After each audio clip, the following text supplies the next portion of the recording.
नमस्कार, मैं हूं रत्ना और आप देख रहे हैं सी न्यूज़ भारत। वक्त हो चुका है उत्तर प्रदेश बुलेटिन का। इस बुलेटिन में सबसे पहले बात करेंगे फर्रुखाबाद की, जहां बता दें फर्रुखाबाद में अयोध्या हनुमानगढ़ी के महंत की विवादित बयान पर सपा नेता भड़क गए और सपा नेताओं ने कलेक्ट्रेट परिसर पहुंच धरना प्रदर्शन किया, साथ ही ज्ञापन भी सौंपा।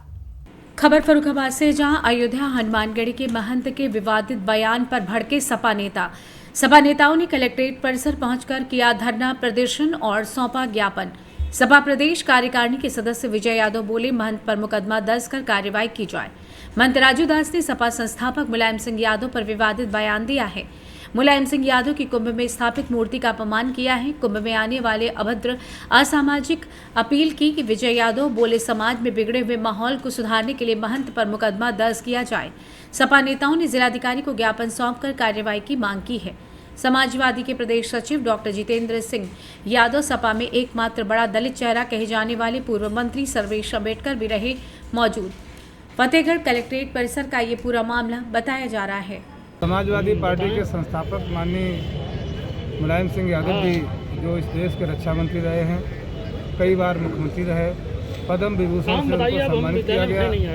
ऐसे सामाजिक न्याय के पुरोधा उनके मरणों पर और एक धार्मिक स्थल से जो हिंदुत्व की बात करते हैं, एकता की बात करते हैं, और मुझे बड़ा शर्म आती है और हैरत होती है कि 100 वर्ष इस देश को पूरे होने जा रहे हैं, लेकिन दलित और पिछड़े वर्ग के जो नेता हैं, जो मसीहा गुजरे हैं, उनका लगातार फेरिस्त ये शक्तियाँ अपमान करती हैं। तो बड़ी हैरत की बात है। इसलिए सारे देश में आक्रोश है। जहाँ समाजवादी पार्टी के करोड़ों लाखों कार्यकर्ता आहत हुए हैं, उनकी भावनाएं चकनाचूर हुई हैं और गुस्से में सामाजिक माहौल बिगड़ने की स्थिति पैदा देश में हो गई है, उसको संभालने के लिए सारे प्रदेश से ज्ञापन दिए जा रहे हैं शासन प्रशासन को, और यहाँ से भी अभी जिलाधिकारी महोदय को जिलाध्यक्ष जी के नेतृत्व में ज्ञापन दिया गया है और यहाँ से हम लोग भी मुकदमा दर्ज कराएंगे।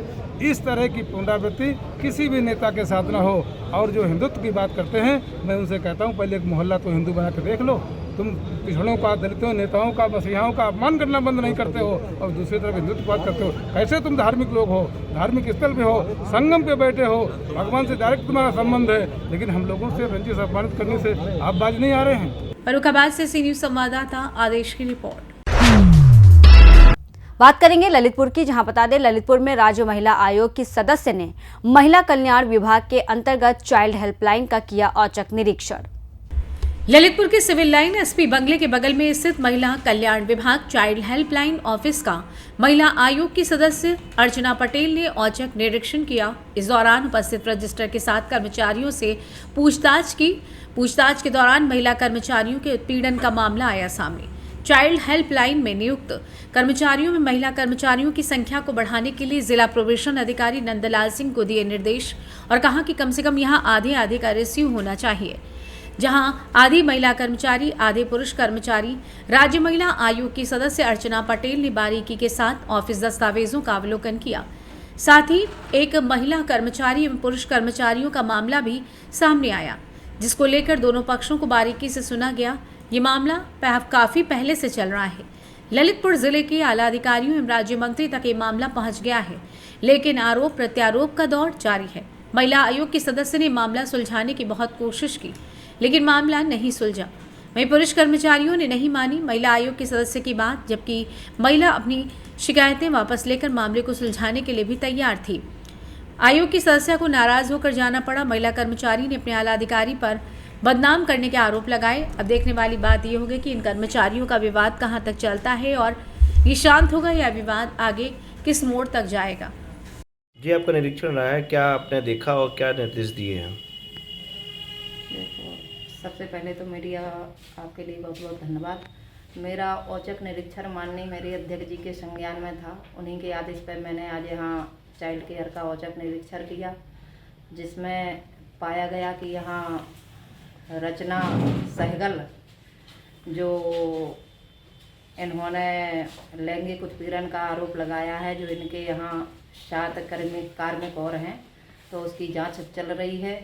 और मैंने भी इसको देखा है। इतना बड़ा कोई इशू नहीं है, लेकिन इसे बहुत बड़ा तूल दिया गया है। जो इनके कार्मिक हैं साथ उनने भी गलती की है और इनके द्वारा भी कुछ गलतियां हुई हैं। तो मेरा यही मानना है कि आपस में आप लोग समझौता करिए, बात आगे ना बढ़े, क्योंकि इससे कहीं ना कहीं विभाग की छवि धूमिल हो रही है और इसका खामियाजा इनको भुगतना पड़ेगा।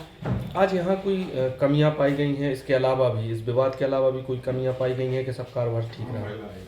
अभी मेरे संज्ञान में तो कोई ऐसी कमी नहीं है, बाकी मैं देख रही हूँ और आगे जो कमी होगी उसको भी पूरा किया जाएगा। अच्छा, वहीं कर्मचारियों के में महिलाओं की जहाँ पर भागीदारी की बात करें तो जहाँ पर अनुपात यहाँ पर नहीं देखने को मिल रहा है, और वहीं पर चाइल्ड लाइन यूनिट में महिलाओं और किशोरियों से जैसे मामले आते हैं, सिर्फ एक ही महिला है, इस बारे में आपका क्या है कहना?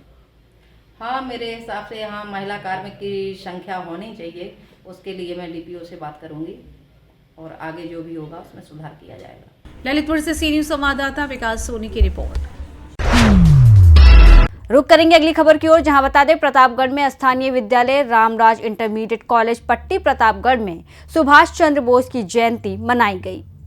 स्थानीय विद्यालय रामराज इंटरमीडिएट कॉलेज पट्टी प्रतापगढ़ में मानव श्रृंखला के साथ छात्र छात्राओं ने तुम मुझे खून दो मैं तुम्हें आज़ादी दूंगा का नारा बुलंद करने वाले नेता सुभाष चंद्र बोस की 128वीं जयंती के अवसर पर सड़क सुरक्षा और जागरूकता पखवाड़ा कार्यक्रम में 23 जनवरी को छात्र छात्राओं एवं शिक्षक शिक्षणेतर कर्मचारियों द्वारा मानव श्रृंखला बनाकर सड़क सुरक्षा को लेकर अध्यापक हरीशचंद्र मिश्र ने शपथ दिलाई।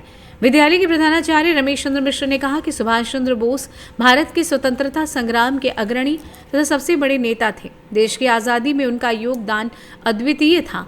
स्वतंत्रता संग्राम के दौरान नेताजी द्वारा दिया गया नारा तुम मुझे खून दो मैं तुम्हें आज़ादी दूंगा देश के युवाओं के लिए एक मंत्र बन गया है।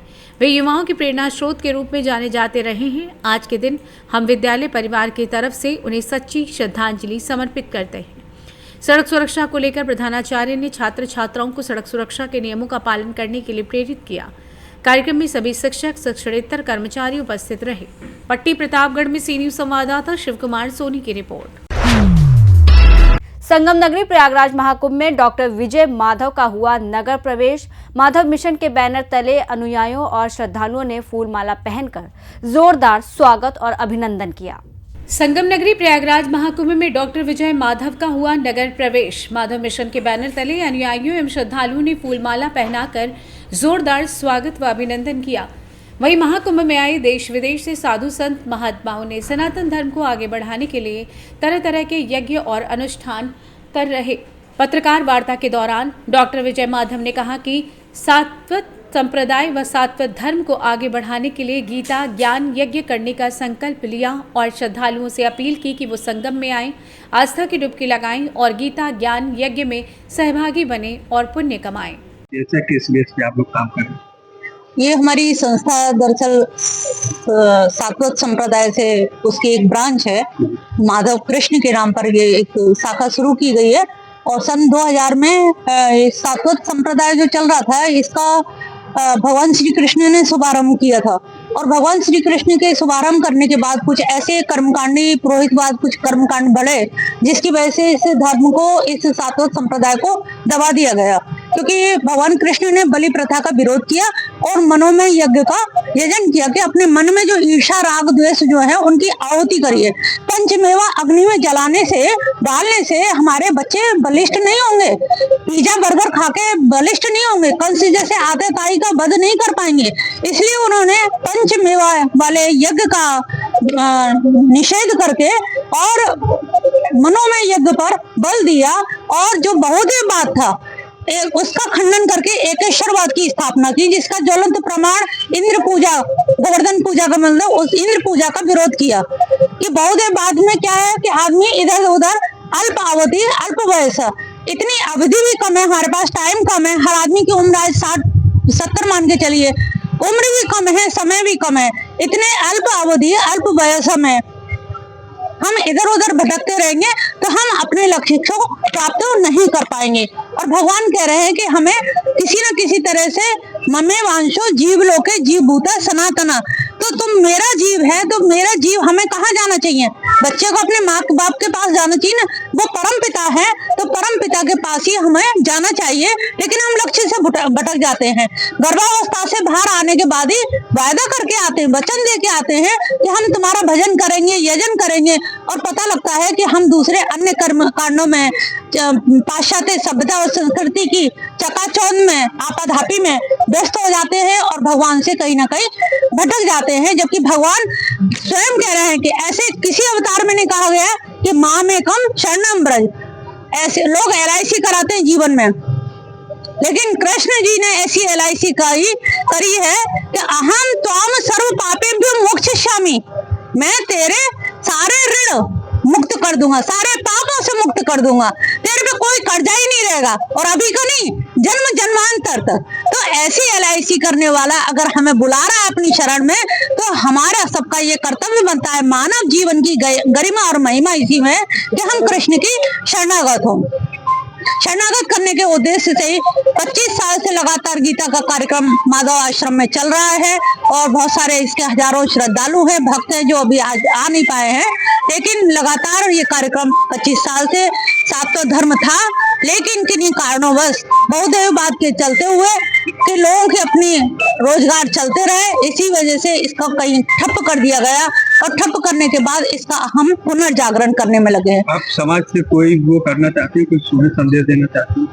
हाँ, समाज को यही संदेश देना चाहते हैं कि जिग जग भटकने में क्या रखा है, भटकिए मत। हमारी पाश्चात्य सभ्यता संस्कृति से युवा पीढ़ी जो भटक रही है, और आज इतना भटक रही है कि बड़े बड़े ITS डॉक्टर, मतलब सुसाइडिक टेंडेंसी उनमें पाई जाती है, सुसाइड तक कर लेते हैं, तो उनको ये बताना पड़ रहा है। जैसे कि पाश्चात्य यूनान में या लंदन में, न्यूयॉर्क में क्या था, उनको पता लगा कि धर्म को जो पालन करेगा उसको मृत्यु मिलेगी। जैसे जीसस क्राइस्ट को सूली दिखाई देती थी, धर्म के नाम पे सूली।